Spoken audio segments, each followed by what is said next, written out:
হাতিয়ার রয়েছে, সেটা হচ্ছে নারায়ে তাকবীর, নারায়ে সালাত স্লোগান দেওয়া, ঠিক কিনা রয়েছে? এই নারায়ে তাকবীর, নারায়ে সালাত যদি মুসলমান বন্ধ করে দেয়, সুন্নি জামাত যদি বন্ধ করে দেয়, আমার তাকে ভাইয়াতি বন্ধ করে দেয়, এই বাংলার জমিনের বাতিলপন্থীরা, বামপন্থী নাস্তিকগুলো মুসলমানদের বিরুদ্ধে, হক্কানি দরবারের বিরুদ্ধে, পীর মাশায়েখের বিরুদ্ধে আলোচনা করবে, ঠিক কিনা? এই জন্য আওয়াজ দেওয়া লাগবে, যেন মুসলমানদের হুঙ্কারে নারায়ে তাকবীর, নারায়ে সালাতের আওয়াজে দেশকে বিরুদ্ধে করে, ইসলামকে বিরুদ্ধে করে, আমার নবীর সামনে বিরুদ্ধে করে, এরা যদি করে গর্তের মধ্যে পলায়ন করতে বাধ্য হয়, বলেন ঠিক কিনা? فقال رسول الله صلى الله عليه وسلم من أحب سنتي فقد أحبني ومن أحبني كان معي في الجنة أو كما قال النبي عليه الصلاة والسلام إن الله وملائكته يصلون على النبي يا أيها الذين آمنوا صلوا عليه وسلموا تسليما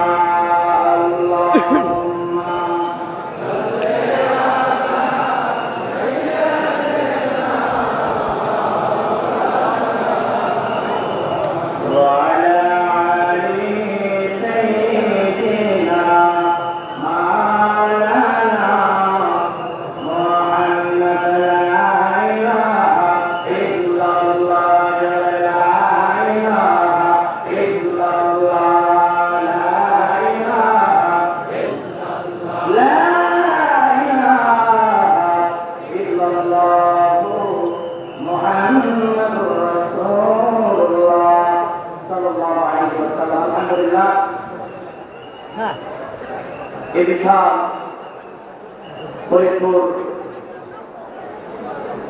আদর্শ দরবার শরীফের বাৎসরিক শরীফে আজকে উপস্থিত আছেন সুযোগ্য সম্মানিত ওলামায়ে কেরাম,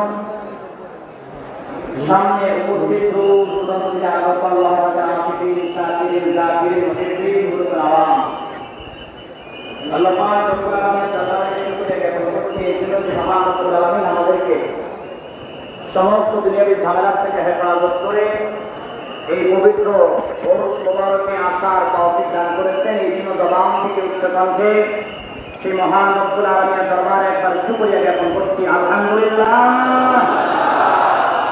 যে জোরে জোরে সুবহানাল্লাহ, আলহামদুলিল্লাহ, নারায়ে তাকবীর, নারায়ে রিসালাত আওয়াজ দিন, রাজি আছেন সবাই? সত্য তরিকার এই তাকবীরগুলো জোরে জোরে দিন, রাজি আছেন সবাই? কারণ বর্তমান আমাদের মুসলমানদের কাছে, সুন্নিদের কাছে তামান্নায় বোমার অস্ত্র নেই। বর্তমান মুসলমানদের কাছে একটাই মাত্র হাতিয়ার রয়েছে, সেটা হচ্ছে নারায়ে তাকবীর, নারায়ে সালাত স্লোগান দেওয়া, ঠিক কিনা রয়েছে?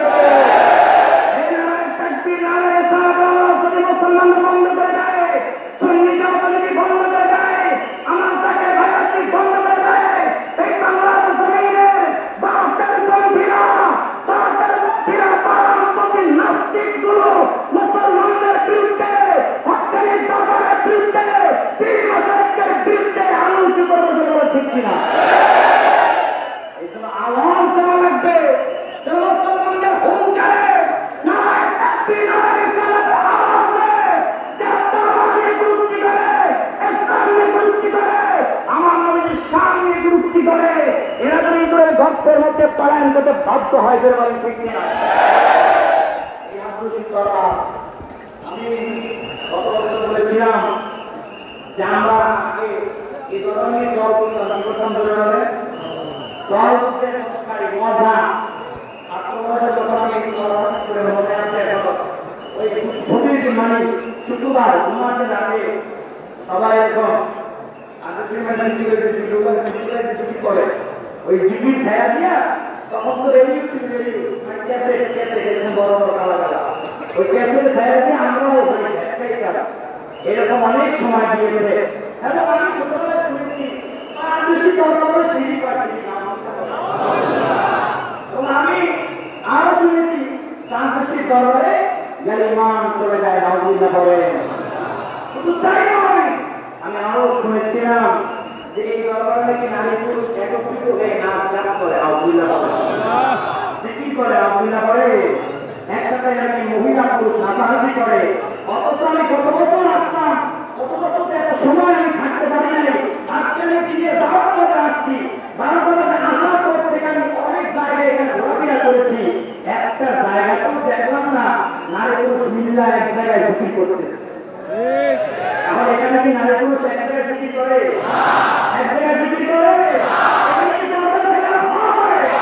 আমি যদি সারাদিন ঘুমাবো, এক জায়গায় তো দরকার খেলাম দেখতাম না, তাহলে এই হত্যার বিরুদ্ধে দরকারের বিরুদ্ধে তারা মিথ্যা তহমত দেয়। ওরা তাৎক্ষণিক আগুন হতে পারে না, পারে না।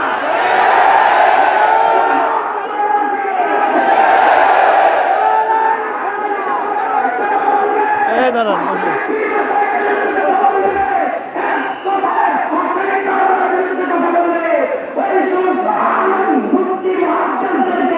আমরা 3 তালাক দিতে রাজি।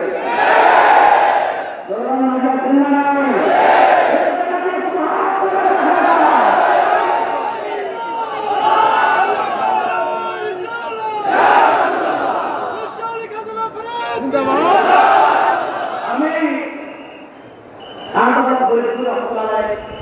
করতে আমার চলে এসেছে। এটা হলো খাজা বাবা ফরিদপুর রহমতুল্লাহকে বাপেরা দাওয়াত দিতে, ওয়াজের দাওয়াত। কিসের দাওয়াত? খাজা বাবা চলে গেছে মাহফিলে। অথচ বাপের উদ্দেশ্য ছিল, ডাব্লিউর উদ্দেশ্য ছিল কি? অপমান করবে, পাহাস করবে এবং তাকে আন্তর্জাতিক থেকে তাড়া দিবে। খাজা বাবা ফরিদপুর রহমতুল্লাহ বিরাট করতেন, কেমন করতেন? আমার নবীকে হায়াতুল্লাহকে মানতেন, আমার নবীকে নূর মানতেন। আর বাপটা ওরা বলতো আমার নবীকে মাটির, বাপটা ওরা বলতো আমার নবীকে হাজার গ্রামের নয়।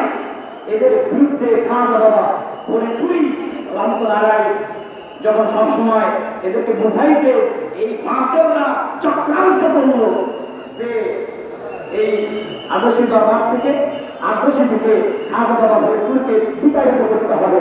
দাওয়াত করে যখন নিয়ে গেছে স্টেজে নিচে, এমন মিসবাহুল কাট দিয়ে যায় যাওয়ার সময় আছে। খাজা বাবা দিয়ে বলে, তোমরা মাহফিলে আনছো, আমি গরুর মানুষ আনছো, সভাপতি কি কোথায়? মোবাইল থাকলে নাম্বার রাখতে দেন। আপনি সভাপতি বানায়